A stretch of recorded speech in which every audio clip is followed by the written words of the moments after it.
Hi, my name is Charlie McGrath. I'm the founder of WideAwakeNews.com and a host on the Rinse Radio Network.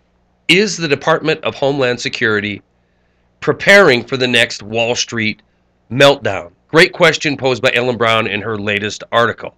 Let's take some information from this article and do a little analysis, seeing how the 2008 collapse happened and how the next collapse is going to happen. Look, in 2008, it wasn't your mom and pop regional bank that caused the crisis, the financial meltdown of 2008.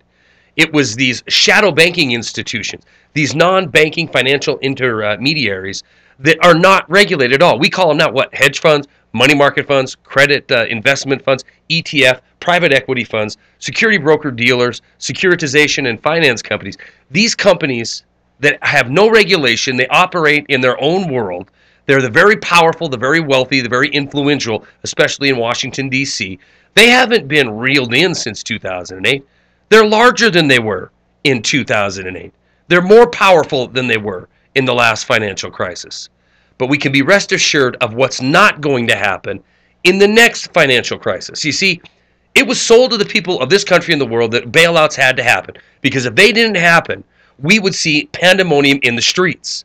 A recent biography by Gordon Brown, former Prime Minister of England, showed just how worried he was if the banks shut down. People couldn't get their food, they couldn't get their fuel, they couldn't get their medicine. There would be literally anarchy in the streets. This troubled deeply the Prime Minister of England.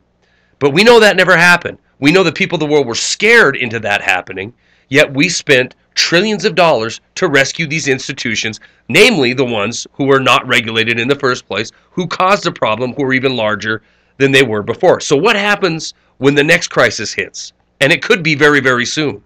President Obama laid it out when he signed Dodd-Frank. You know, we could have signed something simple like Glass-Steagall again, right?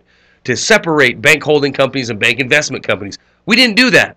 We created a piece of legislation that said there would be no more bailouts. But he didn't say there wouldn't be any more bail-ins. If you want to know where we're going, listen to the words of the president. We're never going to have another taxpayer-supported bailout. I beg to differ. The next bailout is going to come from the taxpayers. We're not going to call it that. We're going to call it a bail-in. All we have to do is look at the Financial Stability Board inside of Europe to see what they did and see the stage that has been set for the next round of collapse. You saw it inside of Cyprus. It isn't a bailout by the government anymore. It's a bail-in. The people who have their money in the banks are going to be the ones that lose. This is the process. This is the agenda going forward. Look, the Associated Press confirmed in February the Department of Homeland Security has an open purchase order for 1.6 billion rounds of ammunition.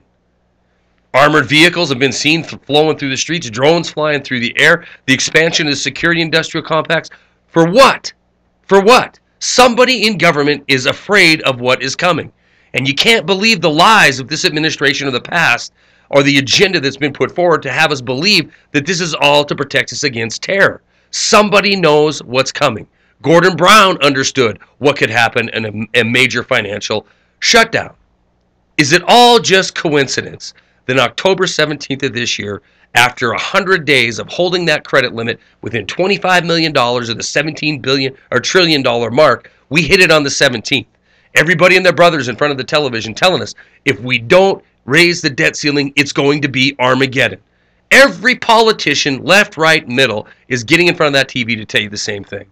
Yet Bonner and Obama are locked in this battle, telling us neither one of them are going to move. What a perfect opportunity to let the bankers' plan unfold.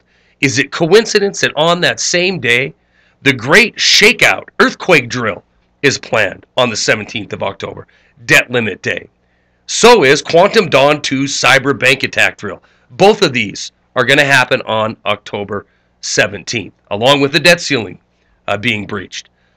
Two things are on almost guaranteed course of action to happen. Bail-ins are coming. And let's understand what that means. In a nation where over 50% of the people draw some sort of check from government, in a nation that has seen the welfare rolls explode, seen the food stamp rolls explode, seen more and more people going on disability than ever before, seeing more and more people rack up $1 trillion in student loan debt because they can't find a decent job, seeing more and more people dependent on this government to hand out trinkets in order to make their life seem normal, and you take that all away, you tell them that the money you do have is now going to be used to rescue your bank, you got two things happening: bail-in and martial law. Stories are attached. That's all I got. Gabe Elton and Austin Rare Coins and Bullion have handed me an October 2013 special that is the most aggressive I've seen since they've been supporting independent media. OPM 1 ounce gold bars, $29 over spot. 1 ounce silver rounds, 99 cents over spot. Gabe Elton's direct line is 800-552-4109. You can visit him online at austincoins.com. I'll put a link to the specials down below. Thank you, Gabe Elton. Thank you, Austin Rare Coins and Bullion, for supporting independent media. Please take advantage of these October 2013 specials.